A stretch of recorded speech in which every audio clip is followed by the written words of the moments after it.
Allah subhanahu wa ta'ala talked about this Ramadan, but Allah subhanahu wa ta'ala said, Ya ayyuhalladhina amanu, kutiba alaykumus siyam, kama kutiba ala alladhina min qablikum, la'allakum tattaqun.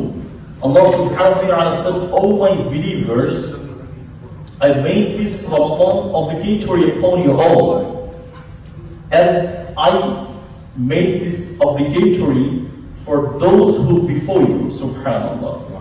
আমি তোমাদের জন্য এই রমাদানের রোজাকে ফরজ করে দিয়েছি, যেমন করে ফরজ করেছিলাম তোমাদের পূর্ববর্তী মানুষদের উপর।